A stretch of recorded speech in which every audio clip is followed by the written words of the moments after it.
"You'll never dare leave me," Jerry said, his voice low and deliberate, as he placed his coffee mug down on our kitchen counter with calculated precision. It wasn't a threat, at least not the kind that leaves bruises. After 43 years of marriage, Jerry knew better. His weapons were words, silence, and the crushing weight of financial control.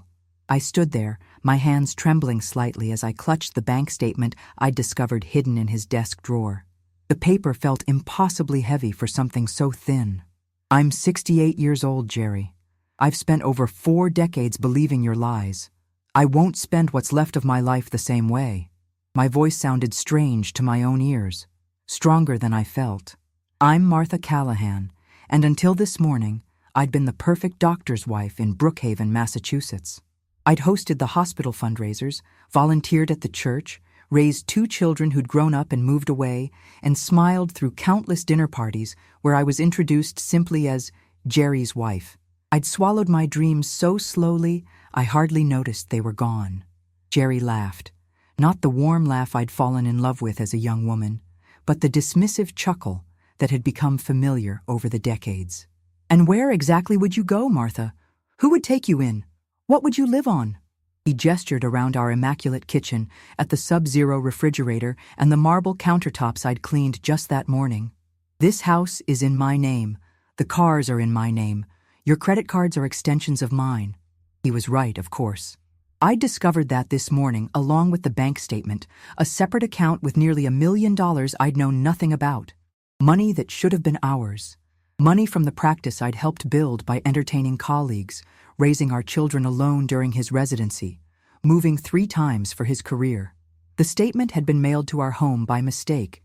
Usually, they went to a P.O. box I hadn't known existed until today. "And the kids," he continued, watching me carefully. "What would they think of their mother abandoning their father after all these years? Ben's finally making partner at his firm. Do you think he needs this distraction? And Rebecca? Well, she barely speaks to either of us as it is." The mention of our children struck deeper than anything else. Ben, our son, worshipped his father, following in his footsteps with the same driven ambition, the same tendency to see family as something to be managed rather than cherished. Rebecca had escaped to California the moment she finished college, calling dutifully on holidays, but keeping her distance, both physical and emotional. Outside, snow was beginning to fall, the first of the season. Early November in Massachusetts often brought these tentative snowfalls. Not quite winter, not quite autumn. I'd always loved this time of year, the transition, the promise of holidays. Now, watching the flakes through our kitchen window, I felt trapped, as if the snow was another layer closing in around me. "I found her number too, Jerry." My voice was steady now. "Elaine from the hospital administration. The calls going back 3 years. The hotel receipts." His face changed then, the confident smirk faltering. "Martha, 43 years, I interrupted. "I gave you 43 years. I walked out of the kitchen, leaving him standing there. I didn't slam doors or scream. That wasn't who I was, or perhaps it was who I'd been trained to be. The perfect doctor's wife doesn't make scenes. She doesn't air dirty laundry. She smiles and endures. In our bedroom, a room we'd shared but that had never felt like mine, I sat on the edge of the bed. The house was quiet, except for the hum of the heating system. Our home was always the perfect temperature, just like our lives had appeared to be from the outside. Climate-controlled, predictable, sterile. I hadn't cried yet, and the absence of tears worried me. Shouldn't I be devastated? But the truth was, I'd been grieving this marriage for years without naming it. Each time Jerry missed a school play, each dismissive comment about my little hobbies, when I'd tried to take up painting or writing, each evening I'd eaten alone while he worked late, they'd all been small deaths, preparing me for this moment. The phone rang downstairs, and I heard Jerry answer it, his doctor voice, authoritative, reassuring, as if nothing had happened, as if he hadn't just confirmed that my life had been built on shifting sand. I reached for my own phone and dialed a number I rarely used anymore. "Diane? It's Martha. I need help." Diane Weber had been my friend since 7th grade, before I'd ever met Jerry, before I'd become Mrs. Dr. Callahan. We'd drifted apart over the years, my fault, not hers. Jerry had never liked her directness, her independence, the way she asked questions about my life that made me uncomfortable. When she'd moved back to Brookhaven last year after her divorce, I'd seen her only twice, both times for quick coffee dates that left me feeling both energized and unsettled. "I'll be there in 20 minutes, she said without hesitation. "Pack a bag." After I hung up, I sat motionless for several minutes. Pack a bag. Such a simple instruction, yet it felt monumental. What does one pack when leaving a life behind? I finally stood and pulled my old suitcase from the back of the closet, dusty from disuse, since Jerry always bought new luggage for our carefully planned vacations. I moved methodically, selecting practical items: warm clothes, comfortable shoes, toiletries. My hands paused over the jewelry box on my dresser. Most of the pieces had been gifts from Jerry, markers of anniversaries, birthdays, successful surgeries. I left them all except for my mother's pearl earrings and the simple silver bracelet Diane had given me for my 16th birthday. As I zipped the suitcase, I caught sight of myself in the full-length mirror. I barely recognized the woman staring back at me. When had my posture become so hunched, my expression so guarded? My silver-streaked hair was neatly styled in the same bob I'd worn for decades, my clothing expensive but unremarkable. Navy slacks, a cashmere sweater in a muted beige. The uniform of invisibility. I heard the doorbell ring, followed by Jerry's voice and then Diane's, sharper, with an edge that made me straighten my spine reflexively. I grabbed my suitcase and coat and made my way downstairs. They stood in the foyer, a tableau of tension. Jerry in his weekend casual wear, pressed khakis and a button-down shirt, even at home. Diane in jeans and a vibrant red coat, her gray hair cut in a stylish pixie that highlighted her strong cheekbones. She'd always been beautiful in an unconventional way, comfortable in her own skin in a way I'd secretly envied. "This is ridiculous, Martha," Jerry said when he saw me with the suitcase. "You're overreacting. We can discuss this like adults." "That's exactly what she's doing," Diane replied, before I could speak. "Being an adult who makes her own decisions." "This is between my wife and me," Jerry said, his doctor voice slipping into something colder. "Your wife," I said quietly, "is leaving." The shock on his face was almost worth the terror gripping my chest. In 43 years, I had never defied him so directly. Disagreements had been expressed through subtle suggestions, gentle redirections, careful negotiations, never opposition, never this. "You have nowhere to go," he said, but I could hear the uncertainty creeping into his voice. "She has my guest room for as long as she needs it," Diane said, taking my suitcase from my hand. Her fingers brushed mine, warm and reassuring. "What about your medication?" Jerry tried a different approach, his voice softening with calculated concern. "Your blood pressure, your cholesterol." I reached into my purse and pulled out the small pill organizer I'd packed. "I have enough for 2 weeks. I'm sure I can find another doctor in town who can write refills." The implication that I would choose another physician, another betrayal of sorts, landed visibly. "The neighbors will talk," he said, his final attempt. In Brookhaven, appearance was everything. The prestigious Dr. Callahan, abandoned by his wife of 4 decades? Unthinkable. "Let them," I replied, surprising myself again. I stepped around him and followed Diane to her car, a practical Subaru dusted with the light snow that was now falling steadily. My legs felt wooden, my breathing shallow. Was I really doing this? Leaving the security of my home, my routine, my identity as Mrs. Dr. Callahan? As Diane pulled away from the curb, I looked back at our house, a stately colonial with perfect symmetry, impeccable landscaping, and Christmas lights already professionally installed, but not yet lit for the season. Jerry stood in the doorway, watching us leave, his expression a mixture of disbelief and anger. "He doesn't think I'll stay away," I said, my voice barely audible over the car's heater. "And what do you think?" Diane asked, navigating carefully through the snowy streets.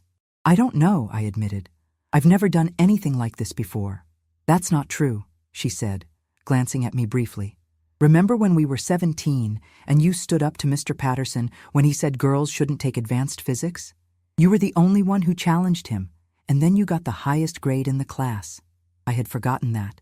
Somewhere along the way, I'd lost the girl who believed in herself, who didn't hesitate to speak up. That was a different Martha, I said. No, Diane replied firmly. That's the real Martha. You've just been underwater for a long time, but you've surfaced now, and you're going to remember how to breathe. We drove in silence through the town where I'd lived my entire adult life, past the hospital where Jerry had built his reputation while I'd raised our children, past the church where I'd organized countless charity events, past the schools our children had attended where I'd volunteered while Jerry had attended medical conferences. Everything looked different somehow, smaller, less intimidating. By the time we reached Diane's cottage near the harbor, the snow was falling more heavily, transforming the world into something softer, less defined. Like me, I thought, in transition, becoming something new. The guest room is small, Diane said as she helped me with my suitcase, but it has a view of the water. I followed her inside, into warmth and the scent of something savory cooking. Her home was nothing like mine. Smaller, cluttered with books and art, vibrant throws draped over mismatched furniture. It looked lived in, personal in a way my perfectly decorated house had never been. I made soup, she said, taking my coat, and there's fresh bread. You should eat something. I nodded, suddenly aware of how little I'd eaten that day, how little I'd been present in my own body for years. Diane, I said, my voice catching. What have I done? She took my hands in hers, her artist's hands with paint perpetually embedded in the creases despite her best efforts to clean them. You've taken the first step toward saving your life, Martha, and I'm so proud of you. The tears finally came then, not for the marriage I was leaving, but for the years I'd lost, for the woman I might have been if I'd had the courage sooner. Diane held me while I cried, her embrace firm and secure, asking nothing from me but my truth. What happens now? I asked when I could speak again. Now, she said, leading me to her kitchen table where 2 bowls of steaming soup waited. You eat, then you sleep. Tomorrow will be soon enough to figure out the rest. As we sat together in her warm kitchen, with the snow falling outside and the sound of the harbor bells in the distance, I felt something unfamiliar stirring inside me. Not certainty, not happiness, but possibility. And for the first time in decades, that felt like enough. I didn't know then what the coming days would bring. The calls from Jerry alternating between threats and pleas, the uncomfortable conversations with our children, the whispers in town, the discovery of just how thoroughly Jerry had isolated me from our finances. I didn't know about the lawyer who would help me, or the support group that would become my lifeline, or the friends I would reconnect with who had been waiting for this moment far longer than I had. I knew only that I had finally spoken my truth and the world hadn't ended. That night, in Diane's guest room with its view of the snow-covered harbor, I slept deeply for the first time in years, free from the weight of pretending. Outside, the first winter storm of the season transformed the landscape, covering everything familiar with something new and unmarked, ready for fresh footprints, ready for me to begin again. The first week away from Jerry passed in a fog of emotion and practicality. I moved through Diane's cottage like a ghost, alternating between moments of terrible doubt and startling clarity. My phone vibrated constantly with texts and calls from Jerry, first angry, then pleading, then threatening. After 3 days, I turned it off completely. You'll need to get a new number, Diane said over breakfast on my 8th morning of freedom. She slid a prepaid phone across the table. Use this for now. Only give the number to people you trust. The idea that I needed to hide my contact information from my husband of 43 years should have felt extreme, but Jerry's behavior had escalated quickly. He'd shown up at Diane's house twice, once late at night, pounding on the door and demanding to speak with me. The second time, he'd brought our son Ben, using him as emotional leverage. I'd watched through the curtains as Ben stood awkwardly on Diane's porch, his father's hand gripping his shoulder.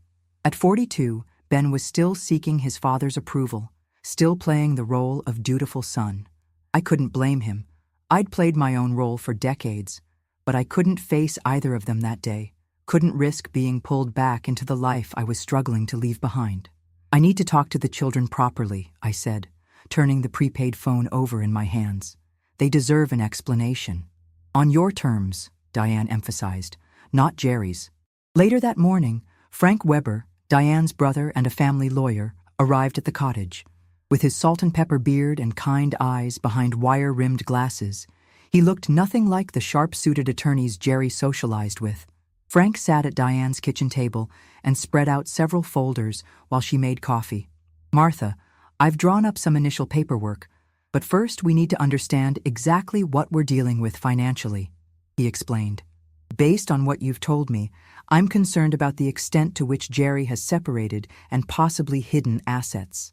I nodded, a familiar shame washing over me. How had I allowed myself to remain so ignorant about our finances? I'd always signed whatever documents Jerry put in front of me, trusting that he was handling things properly, even when he dismissed my questions with patronizing explanations about how complex financial matters were best left to him. "I don't even know what I don't know," I admitted. Frank's expression softened. "That's why we're here. I see this more often than you might think, especially with couples of your generation. One spouse, usually the wife, is systematically kept in the dark about finances." He pushed a legal pad toward me. "Let's start with what you do know. Properties, bank accounts, investments, insurance policies, anything you can remember even if it seems insignificant." For the next 2 hours, I struggled to piece together the financial framework of my life. Our primary home in Brookhaven, the vacation house on Cape Cod that we visited for 2 weeks each summer, Jerry's medical practice, which I knew he co-owned with 2 other doctors, retirement accounts that were occasionally mentioned but never explained to me, the college funds for the children that had supposedly been depleted years ago. "What about your name on accounts?" Frank asked. "Joint checking? Credit cards?" "I have a checking account for household expenses that Jerry deposits money into monthly," I explained. "And I have credit cards, but I've realized they're all connected to his accounts." Frank made notes, his expression growing more serious. "And your own income? You mentioned teaching piano lessons?" I nodded. "Years ago, before Ben was born, I stopped when Jerry said it wasn't necessary and took too much time away from family responsibilities." The memory stung more now than it had at the time. I'd loved teaching, loved the connection with my students and the independence of earning my own money, however modest the amount. "Did you ever work in Jerry's medical practice? Help with bookkeeping, scheduling, patient relations?" "Not officially," I said, "but I organized all the practice social events, hosted dinners for potential partners, entertained hospital administrators."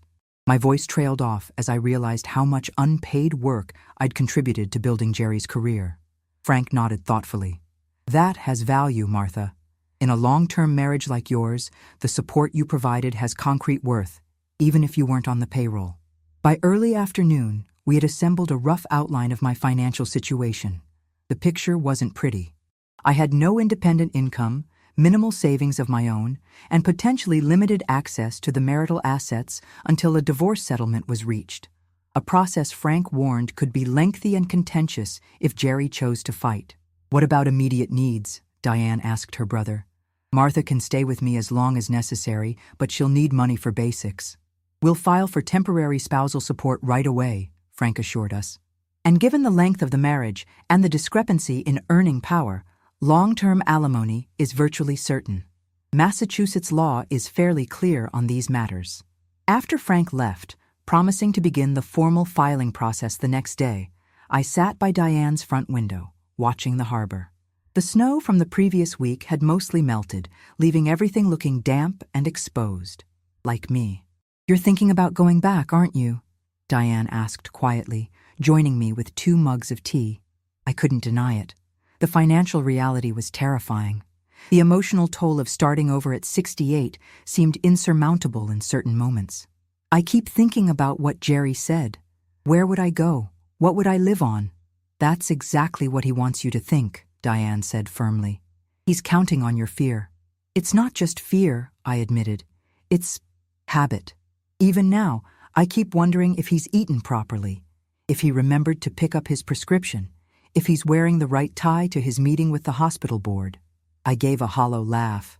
43 years of being responsible for someone else's life doesn't disappear overnight. "And who was responsible for your life all that time?" Diane asked gently. The question hung in the air between us, unanswerable. That evening, I used the prepaid phone to call Rebecca in California. My daughter answered on the 3rd ring, her voice immediately wary.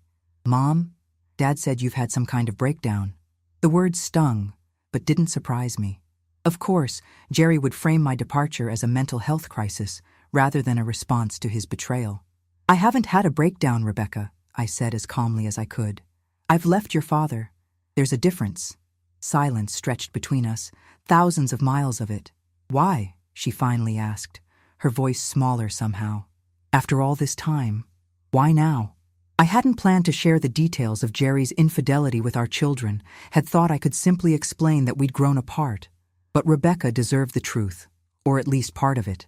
I found out your father has been lying to me about important things, financial things, and other matters. I couldn't bring myself to say the words affair or other woman to my daughter. I need to figure out who I am apart from him. Another long silence. Is this because of what happened at Christmas? Rebecca finally asked. The question caught me off guard. Last Christmas had been particularly tense, with Rebecca bringing home her new girlfriend, Sophia. Jerry had been coldly polite, but clearly disapproving. I'd tried to mediate, as always, making everyone uncomfortable in the process. This isn't about Christmas, I assured her, though I'm sorry for how that went. I should have been more supportive. You've always taken his side, Rebecca said, an old hurt evident in her voice. With everything. Had I? The accusation felt both unfair and uncomfortably accurate. I'd tried to be the bridge between Jerry and our children, especially as they grew older and began challenging his authority. In trying to keep the peace, had I betrayed my daughter's trust? I'm not taking his side now, I said quietly. The conversation ended awkwardly, with Rebecca promising to call again soon. I wasn't sure if she believed me, or if she was just humoring the mother she thought was having a mental health crisis. Either way, it was more communication than we'd had in months. The call with Ben the next day went even less smoothly. As a corporate attorney in Boston, he had inherited his father's authoritative manner and impatience with emotional displays. This is completely irresponsible, Mom, he said almost immediately. Dad's beside himself. His blood pressure is through the roof. Have you thought about what this is doing to his health? I've thought about very little else for decades, I replied, surprised by the edge in my voice. Your father is a doctor. He knows how to take care of himself. That's not the point. You have obligations. A marriage isn't something you just walk away from because you're going through some senior moment. I almost laughed at that. The dismissive way he categorized my decision as age-related confusion rather than clarity. I appreciate your concern, Ben, but this is between your father and me. He says you've gotten a lawyer, Ben continued, ignoring my statement. Do you have any idea how this will look? Dad's reputation in the community. Is that what you're worried about? I interrupted. Your father's reputation? I'm worried about you, he insisted, though his tone suggested otherwise. Living with Diane Weber, of all people. You know what they say about her in town. I did know. After her divorce, Diane had been the subject of gossip, the woman who'd left her husband for no good reason, who dressed too young for her age, who took art classes in Boston, and occasionally dated men from dating apps. In Brookhaven, these were scandalous acts for a woman in her 60s. Diane is my oldest friend, I said firmly, and I'm grateful for her support. The call ended with Ben promising to fix this mess, as if my life were a legal problem he could solve with the right motion or filing. I set down the phone feeling drained but oddly liberated. For perhaps the first time, I'd spoken to my son as Martha, not as an extension of his father. The next morning brought fresh snow and a letter delivered by courier, not to Diane's address, which Jerry didn't have, but to Frank's office, where I'd scheduled a follow-up appointment. It was from Jerry's lawyer, a coldly formal document outlining the generous terms Jerry was prepared to offer if I returned home immediately and sought appropriate counseling for my emotional disturbance. Frank read it with a deepening frown. This is quite something, he said diplomatically when he finished. Essentially, he's offering to forgive your abandonment if you return and agree to psychiatric evaluation and treatment. As if I'm the one who needs help, I said, a bubble of unexpected laughter rising in my throat. There's more, Frank continued, turning to the second page. If you refuse these terms, he intends to contest any division of assets on the grounds that you've demonstrated mental instability and financial irresponsibility. My laughter died. Can he do that? He can try, Frank said, setting the letter aside. But no judge is going to take this seriously. This is a desperate move, Martha. It tells me he's worried. I wasn't so sure. Jerry had considerable influence in Brookhaven. Friends on the hospital board, former patients in local government, colleagues who owed him favors. Would that influence extend to the legal system? Frank must have read my concern.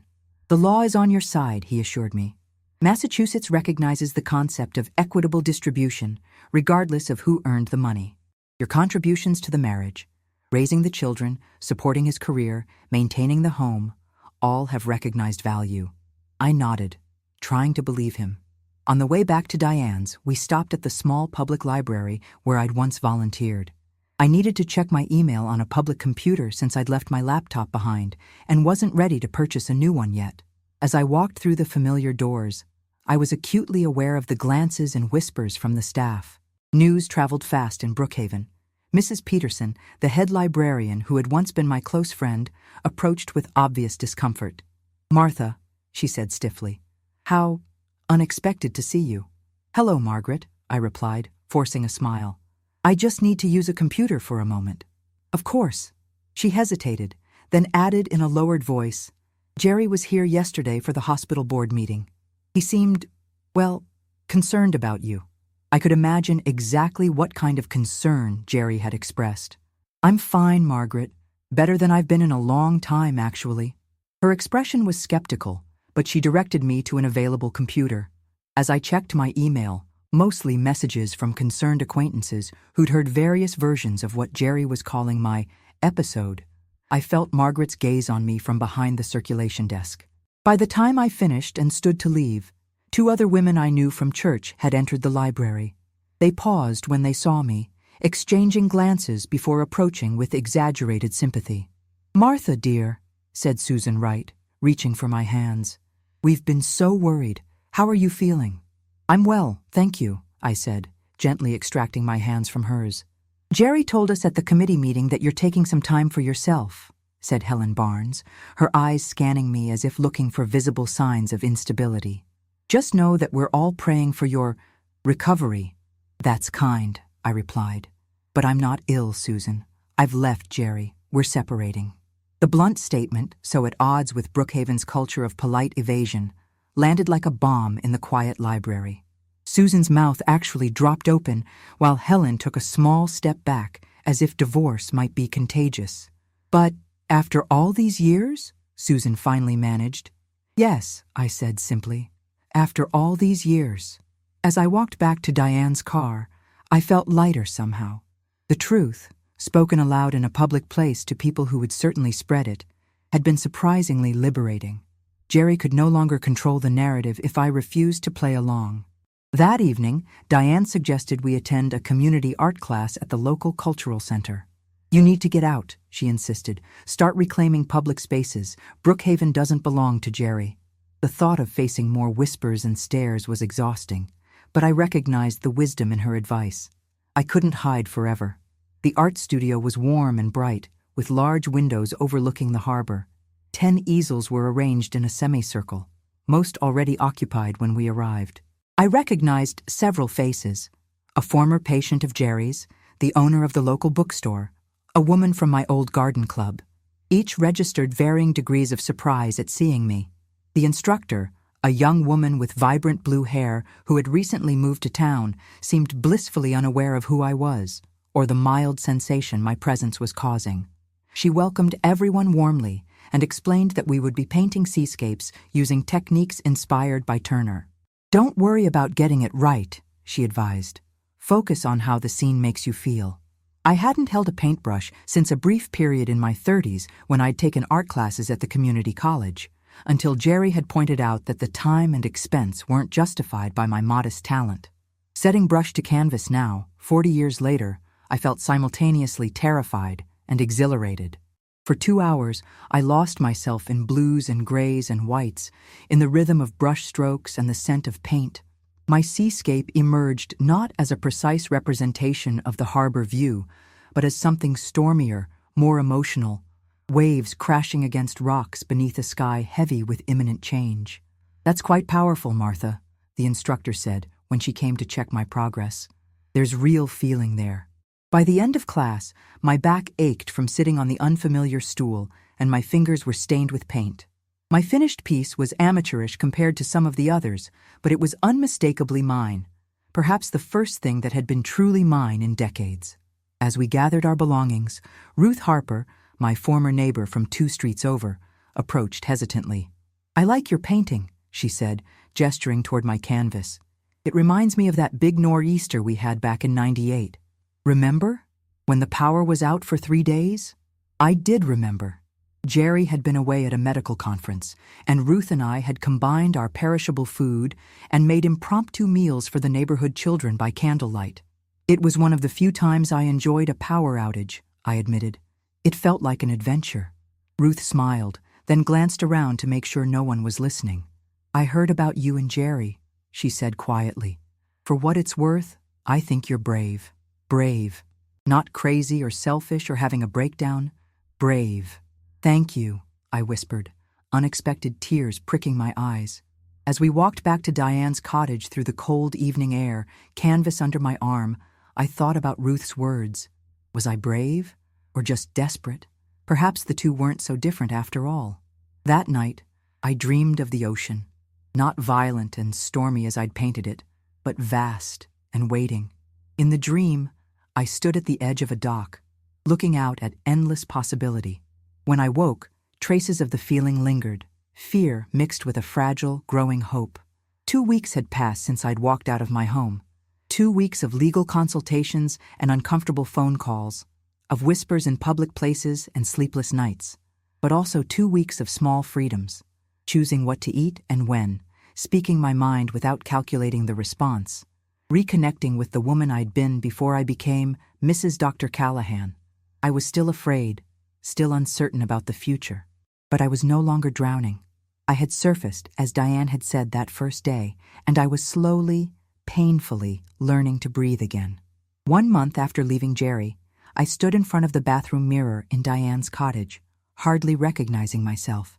My silver-streaked hair, which had been maintained in the same conservative bob for decades, now fell in loose waves around my shoulders.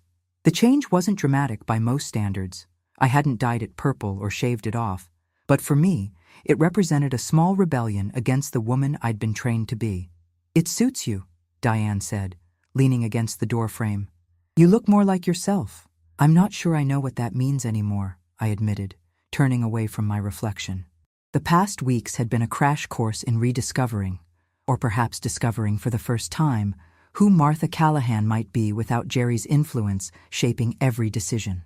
Simple things had become complicated. What to eat for breakfast, what time to go to bed, whether to watch the nightly news or read a novel instead. For decades, these choices had been dictated by Jerry's preferences or our established routine. Even my wardrobe represented his vision rather than mine. Most of my clothes were in neutral colors: beige, navy, gray, conservative cuts chosen to project the appropriate image of a doctor's wife. Classic, Jerry always called them.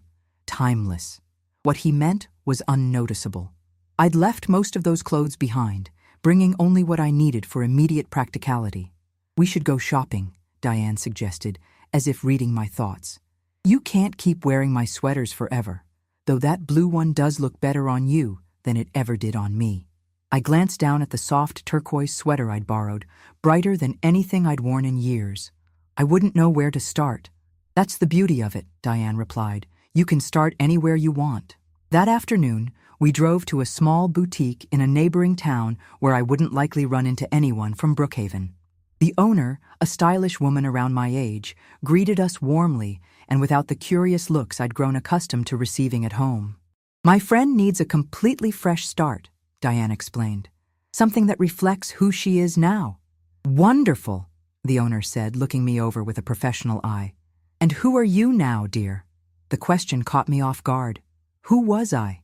Not just Jerry's wife, not just Ben and Rebecca's mother, but beyond those negations, I struggled to define myself. "I'm not entirely sure," I admitted, "but I'd like to find out." The owner nodded, as if this were a perfectly reasonable response. "Then let's experiment a bit, shall we?" For the next hour, I tried on clothes I would never have considered before. Flowing tunics in rich colors, comfortable yet stylish pants with elastic waistbands, a revelation after decades of structured slacks. Soft cardigans that wrapped around me like embraces. No beige, no stiff collars, no uncomfortable shoes chosen for appearance rather than comfort. Standing in the dressing room in a deep purple top that brought out flecks of blue in my eyes I'd never noticed before, I felt a strange mixture of liberation and guilt.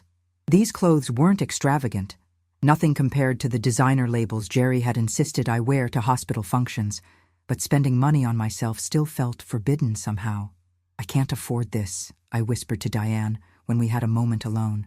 "Not until the financial situation is resolved." "My treat," she said firmly. "Consider it 43 late birthday presents." I started to protest, but she cut me off. "Martha, you need to understand something.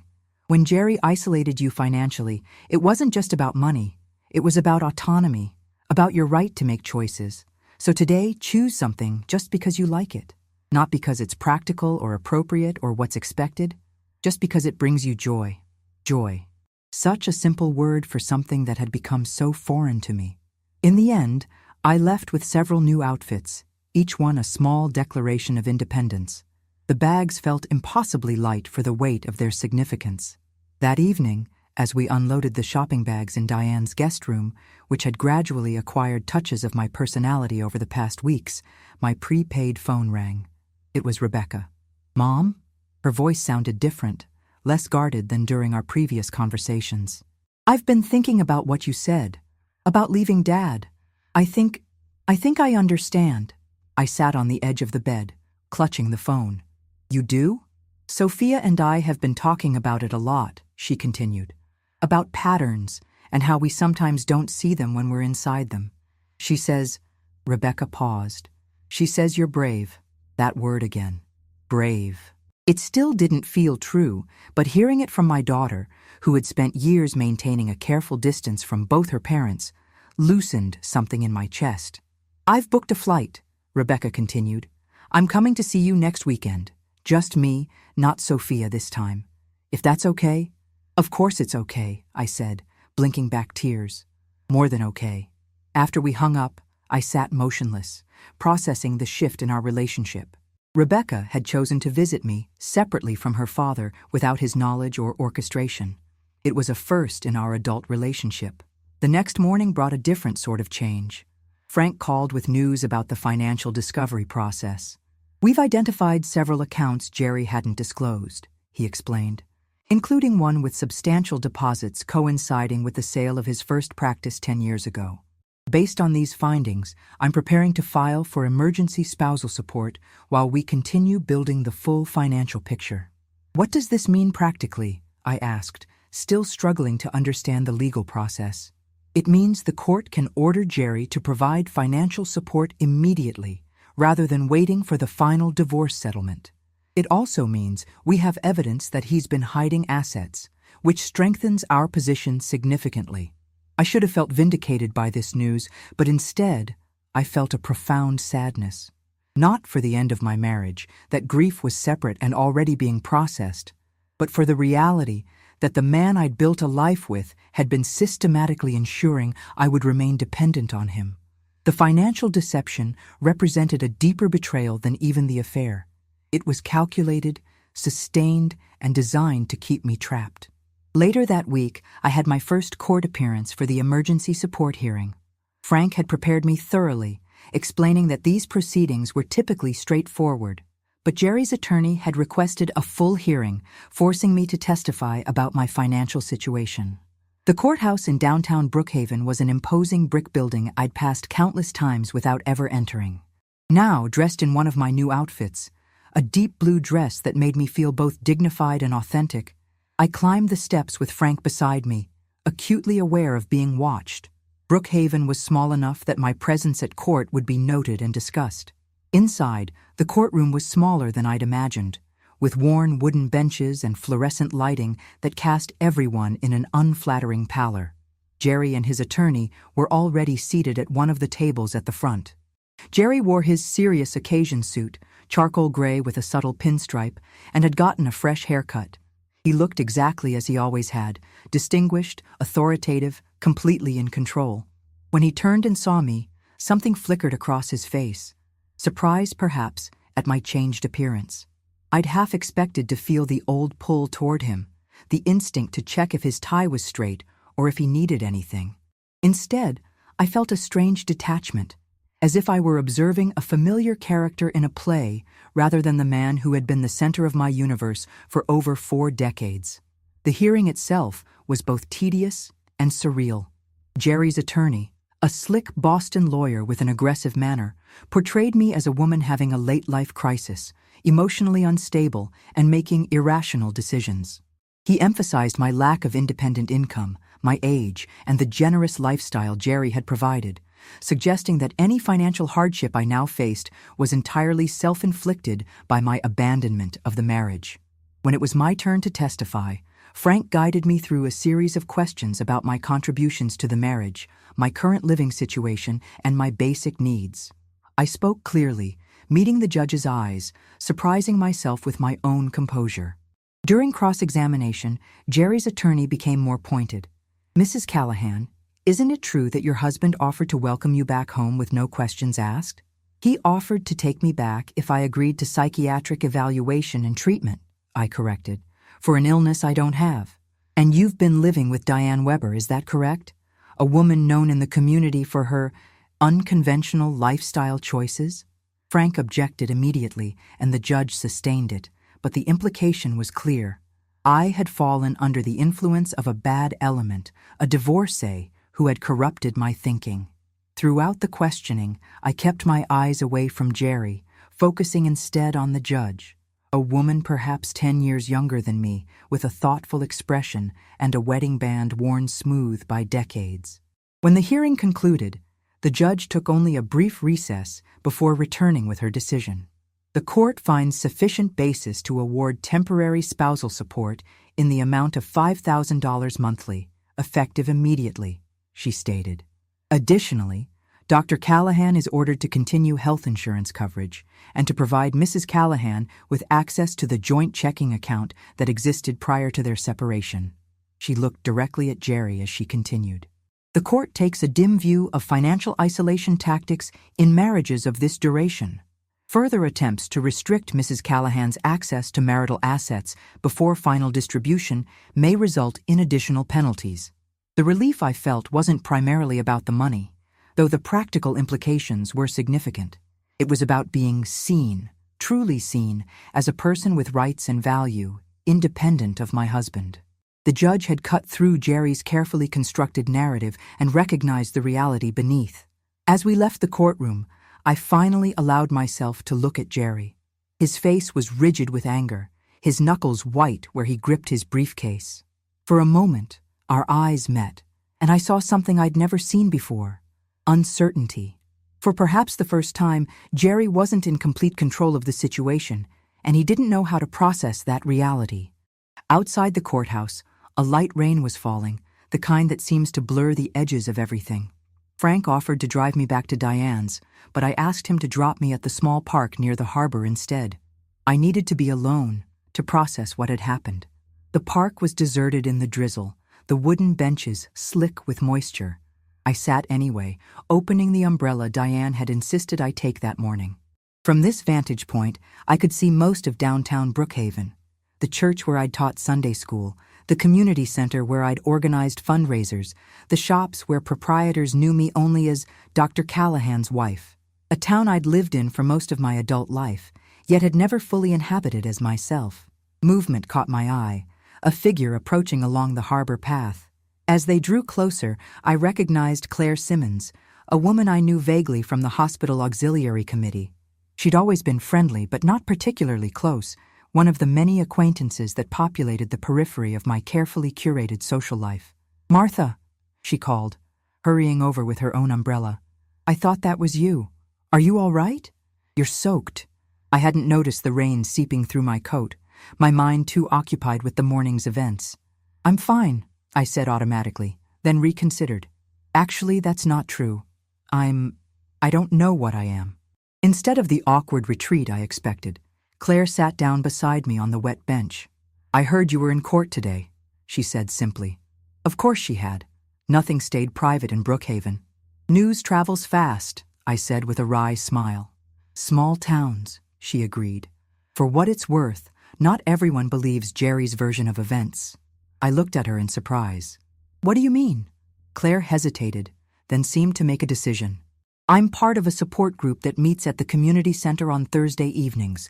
Women in transition, we call ourselves. Divorce, widowhood, empty nest, retirement, any major life change. Several of us have experiences with men like Jerry. Men like Jerry, I repeated slowly. Men who need to control everything, who make you doubt yourself, who isolate you. She paused. I was married to one for 27 years.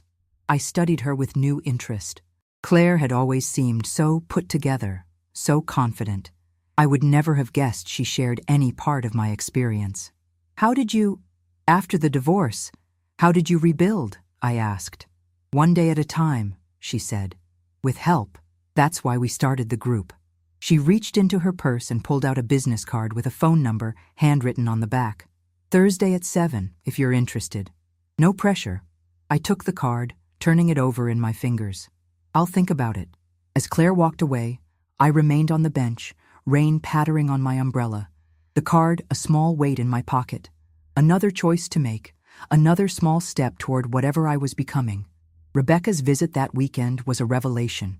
She arrived on Friday afternoon, and when I opened Diane's door to greet her, we both hesitated, suddenly awkward with each other.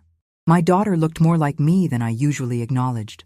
The same wide-set eyes and determined chin, though her hair was dark like Jerry's had been before it grayed. Your hair, she said, taking in my new style. It looks good. Thank you, I replied, touching it self-consciously. Come in. Diane's out at her art class, so we have the place to ourselves for a while. Rebecca stepped inside, setting down her small overnight bag. It's cozy, she said, looking around the cottage with its mismatched furniture and walls covered with Diane's paintings. So different from the formal, professionally decorated home she'd grown up in. It's not what you're used to, I acknowledged. No, Rebecca agreed, but neither are you. We made tea and sat in Diane's small living room, the harbor visible through the windows. The initial awkwardness slowly gave way to the most honest conversation we'd had in years, perhaps ever. I always thought you were happy, Rebecca said after I'd explained more about my decision to leave. With Dad, with the life you had. I thought I was too, I admitted. Or I convinced myself I was. There's a difference between contentment and resignation. But it took me a long time to understand that. Did you ever want something else? A different life? The question struck at the heart of everything I'd been grappling with. I wanted to teach piano again, I said slowly. I wanted to travel more, not just to medical conferences, where I spent most of the time alone in hotel rooms while your father networked. I hesitated, then continued, I wanted a partnership, equal respect. Rebecca nodded, her expression thoughtful. When Sophia and I first got together, we talked a lot about what kind of relationship we wanted to build, what patterns we didn't want to repeat from our parents. She looked at me directly. Your marriage with Dad was one of my examples of what I didn't want. The statement hurt, but I couldn't deny its truth. I'm sorry, I said, for modeling that kind of relationship, for not being stronger sooner. Don't apologize, Rebecca said firmly. You're doing it now. That's what matters. Later, as we prepared dinner together, a simple pasta dish I'd learned to make from one of Diane's cookbooks, Rebecca asked about my plans. Will you stay in Brookhaven? After everything is settled, I mean? I paused in chopping basil, considering the question. I don't know, I admitted. I've never lived anywhere else, but now it feels like Jerry's town, not mine. You could move to California? Rebecca suggested casually, though I could hear the hope beneath her words. Lots of retirees in my area. Good weather, progressive community. You might like it. The idea was simultaneously terrifying and exhilarating. Leave Massachusetts? Start over completely in a place where no one knew me as Mrs. Dr. Callahan? I'll think about it, I promised. On Sunday morning, before driving Rebecca to the airport, we walked along the harbor. The March air was crisp, but hinted at spring, and the water reflected a sky of perfect blue. We talked about her work, about Sophia, about the possibility of them getting married now that Rebecca's partner was up for a promotion that would bring more financial stability. "I wish Ben understood," Rebecca said as we turned back toward Diane's cottage. "About you leaving Dad. He's completely bought into the story that you're having some kind of breakdown." "Your brother has always idolized your father," I said, "and Jerry has always encouraged that." "Still," Rebecca insisted, "he should support you, at least listen to your side." I squeezed her hand. "He'll come around in his own time, or he won't. I can't make that choice for him." Saying goodbye at the airport was harder than I'd anticipated. We hugged for a long time, and I felt Rebecca's tears against my cheek. "I'm proud of you, Mom," she whispered. "Really proud." Driving back to Brookhaven alone, those words echoed in my mind.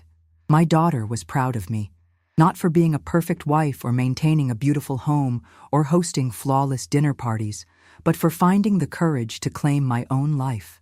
Nothing Jerry had ever said to me had meant as much.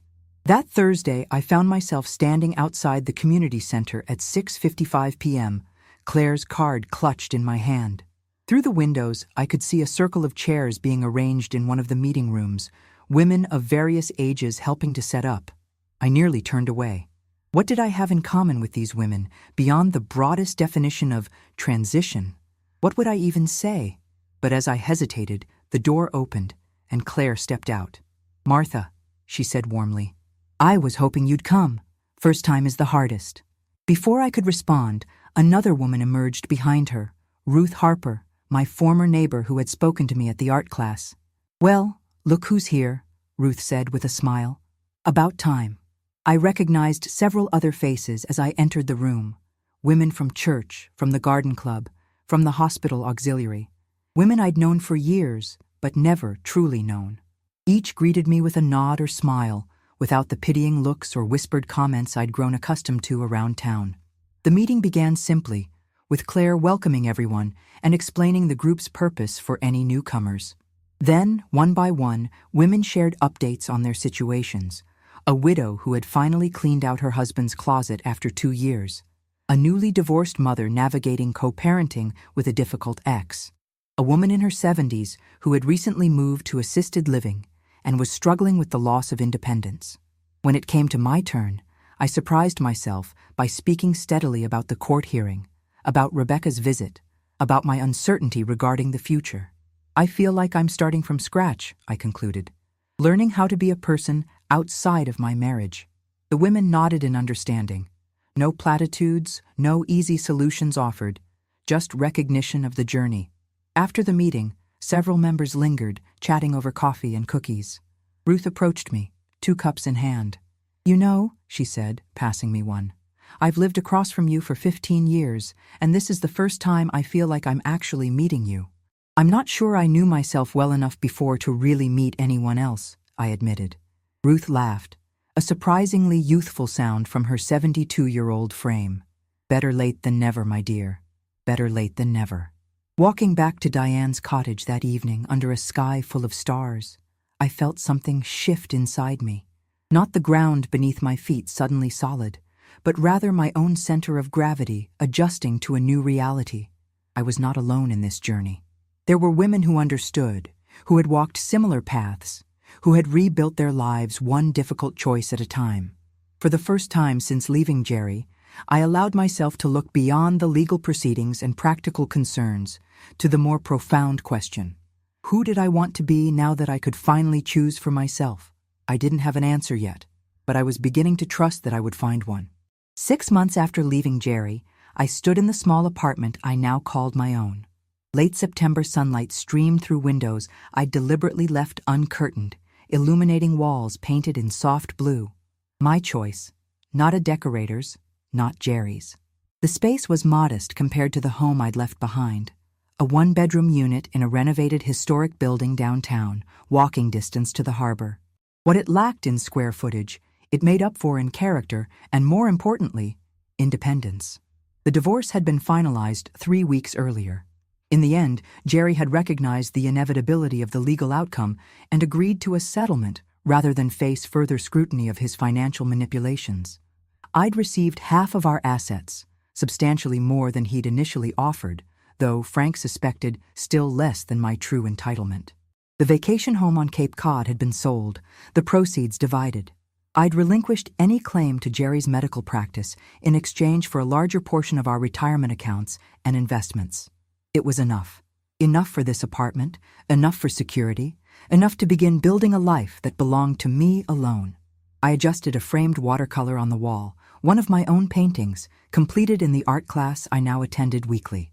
It wasn't particularly good by objective standards, but it represented hours of focus and joy, and I'd grown to appreciate the beauty in imperfection.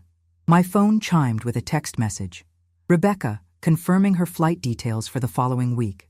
She and Sophia were coming east to attend what Rebecca had jokingly dubbed my divorce party, though I preferred to think of it as a celebration of new beginnings. My daughter's support had remained steadfast throughout the final months of legal proceedings, her weekly calls a lifeline during the most difficult moments. Ben remained distant, though there had been small signs of thawing. A brief, stilted birthday call, a Christmas card with his family's photo, and a handwritten note.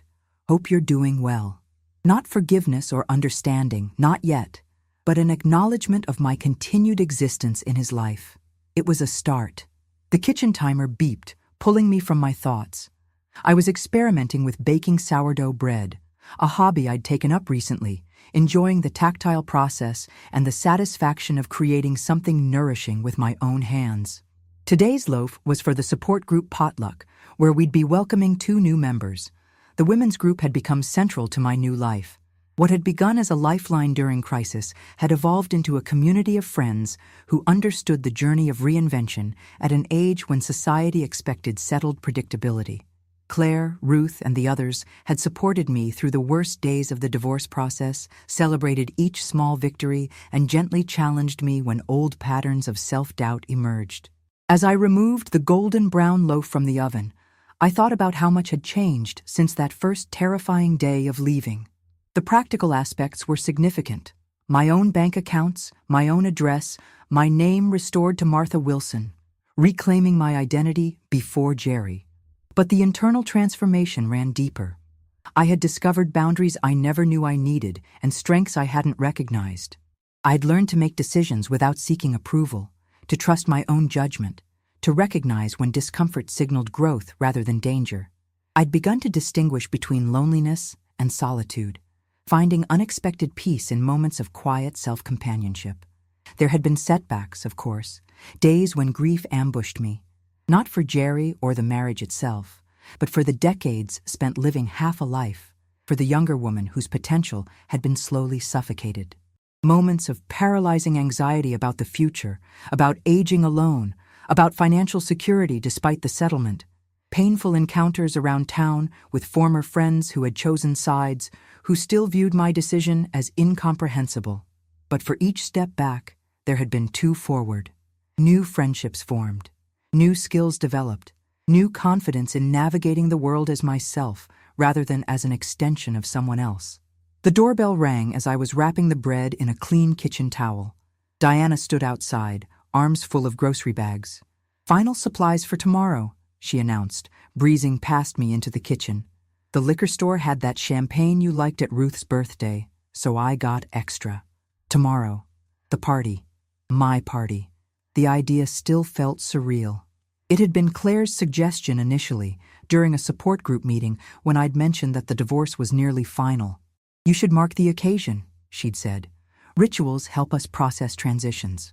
What had begun as a small gathering had evolved into something larger, not just the support group women, but others who had become part of my new life. My piano students, 3 local children, and 2 adults I'd begun teaching when I'd finally returned to the passion Jerry had dismissed as impractical. The young art instructor who'd encouraged my clumsy first attempts at painting. The librarian from the community center who had helped me research community college courses for the spring semester. "Is it ridiculous?" I asked Diane as she unpacked the groceries. "Celebrating a divorce at my age?" "You're not celebrating the divorce," she corrected, arranging cheese on a platter and covering it with plastic wrap. "You're celebrating your life, the one you've built for yourself against considerable odds." Later that evening, as final preparations were completed and Diane had gone home, I sat on my small balcony, overlooking the now quiet street. The brick buildings glowed amber in the setting sun, and autumn leaves scattered across the sidewalk below. I'd come to love this view, so different from the manicured lawn and privacy hedges of the house I'd shared with Jerry. My phone rang. Rebecca again, this time with a video call request. I answered to find both her and Sophia crowded into the frame, their apartment visible in the background. "Mom! We're packed and ready for Wednesday," Rebecca announced. "Sophia found the perfect gift for your party." "You didn't need to bring anything," I protested. "Of course we did," Sophia replied. "It's a celebration." As we chatted, I noticed a new easiness between us. Rebecca had always been guarded with me, careful about what she shared of her life. Now she spoke freely about work challenges, their plans to adopt a dog, the possibility of Sophia proposing by Christmas. I was being allowed into their lives in a way I'd never experienced before. "Have you heard from Ben?" Rebecca asked eventually, the question she always approached carefully. "He sent a text last week," I said. "Nothing about the party, but he asked about my piano students. It's something." Rebecca nodded, understanding the significance of even this small communication. "Give him time." After we hung up, I remained on the balcony until stars appeared in the darkening sky. I thought about time, how I'd given decades of it to a marriage that had slowly diminished me, how precious the years ahead now seemed, how differently I valued each day now that it truly belonged to me. The morning of the party dawned clear and crisp, a perfect New England autumn day. I woke early, a lifetime habit I hadn't tried to break. But instead of immediately beginning the household tasks that had structured my days with Jerry, I took my coffee back to bed, savoring the luxury of unhurried solitude. By noon, Diane had arrived to help with final arrangements, transforming my modest apartment with flowers and candles. Claire and Ruth followed, bringing additional food and their easy companionship. The nervous energy I'd felt earlier dissolved in their presence, replaced by anticipation. "Have you thought about what you'll say?" Claire asked as we arranged cheese and fruit on platters. "People might expect a little speech." I hadn't considered this. The thought of standing before a room of people, claiming attention for myself, would have been unthinkable a year ago. Even now, it triggered a flutter of anxiety. "Just speak from your heart," Ruth advised, noting my expression. "No one's expecting poetry." By 4 o'clock, the apartment was filled with conversations and laughter. Rebecca and Sophia had arrived directly from the airport, bringing West Coast sunshine in their smiles and easy affection. My piano students and their parents came bearing handmade cards. Members of the art class brought a collaborative painting they'd created for my new home. Even Mrs. Peterson from the library had come, her initial awkwardness giving way to genuine warmth as the afternoon progressed. I moved through my own party in a state of wonder, accepting congratulations and good wishes, introducing people from different corners of my new life to each other, watching connections form that had nothing to do with Jerry or his influence. This gathering, these people, belonged wholly to Martha Wilson. As the celebration reached its peak, Diane clinked a spoon against her glass, calling for attention. "A toast," she announced, "to our guest of honor, to Martha." All eyes turned to me, expectant. The moment Claire had warned me about had arrived. I took a deep breath and stepped into the center of my living room. "Thank you all for coming today," I began, my voice steadier than I'd expected. A year ago, I couldn't have imagined standing here, in my own place, surrounded by such wonderful friends. I paused, searching for words that could convey the complexity of the journey. Someone recently asked what I was celebrating today. It's not the end of my marriage, though that chapter is closed. It's not even really a new beginning, though there have been many of those. I looked around the room, at the faces of people who had supported me, challenged me, helped me rediscover myself. I think what we're celebrating is possibility. The possibility that it's never too late to change your story, never too late to find your voice, never too late to choose yourself. My eyes found Rebecca's, saw the tears there matching my own. I spent decades believing I was too old, too set in my ways, too afraid to make a change. I was wrong. Diane raised her glass higher. "To Martha, and to possibility." "To possibility," the room echoed. As glasses clinked and conversation resumed, I felt a light touch on my arm. Ruth stood beside me, her eyes bright with unshed tears. "Beautifully said," she murmured. and true for all of us in different ways. The party continued as afternoon faded to evening. People began to depart with warm hugs and promises to call soon. I stood at the door, thanking each guest, still somewhat amazed that this celebration of my life had brought together such a diverse group. As the final guests were leaving, the doorbell rang once more.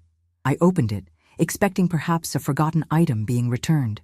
Ben stood in the hallway, his tall frame rigid with tension, a small gift bag clutched in one hand. "I hope I'm not too late," he said formally, as if addressing a stranger. "For the party." For a moment, I couldn't speak, couldn't process the sight of my son standing at my door after months of minimal contact. "No," I finally managed. "Not too late at all. Please, come in." He stepped inside, taking in the remnants of the celebration, the flowers, the half-empty platters, Rebecca and Sophia clearing glasses in the kitchen. His expression was unreadable. "Ben?" Rebecca called, spotting him from the kitchen doorway. "You came!" He nodded stiffly. "I wasn't sure if I should." "I'm glad you did," I said softly. We stood in awkward silence until Ben thrust the small gift bag toward me. "This is for you. It's not much." Inside was a framed photograph I'd never seen before. Ben, at about age 7, sitting at the old piano in our former home, my hands visible beside his on the keys, both our faces captured in a moment of shared concentration and joy. "I found it when I was going through some old albums," he explained. "I'd forgotten you used to teach me." "Every Thursday afternoon," I said, memories flooding back, "until your father decided you should focus on sports instead." Ben's expression shifted slightly. "I think I wanted to keep playing." "So did I admitted. It wasn't a reconciliation. Not yet. But as I placed the photograph on my mantel, I recognized it for what it was, an acknowledgement of a connection separate from Jerry, a memory that belonged just to Ben and me. As the evening wound down, Rebecca and Sophia helped with final cleanup before returning to their hotel.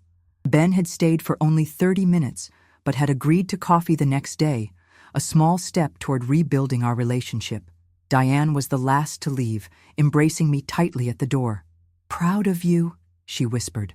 "Always have been." Alone again, I moved through my apartment, extinguishing candles, straightening cushions, savoring the lingering energy of celebration. On the mantel, Ben's photograph caught the last light of the day, that moment of connection preserved across decades. I thought about Jerry, wondering if he knew about the party, what he would think of this public celebration of the end of our marriage. 6 months ago, that consideration would have dominated my thoughts, anxiety about his reaction overriding my own feelings.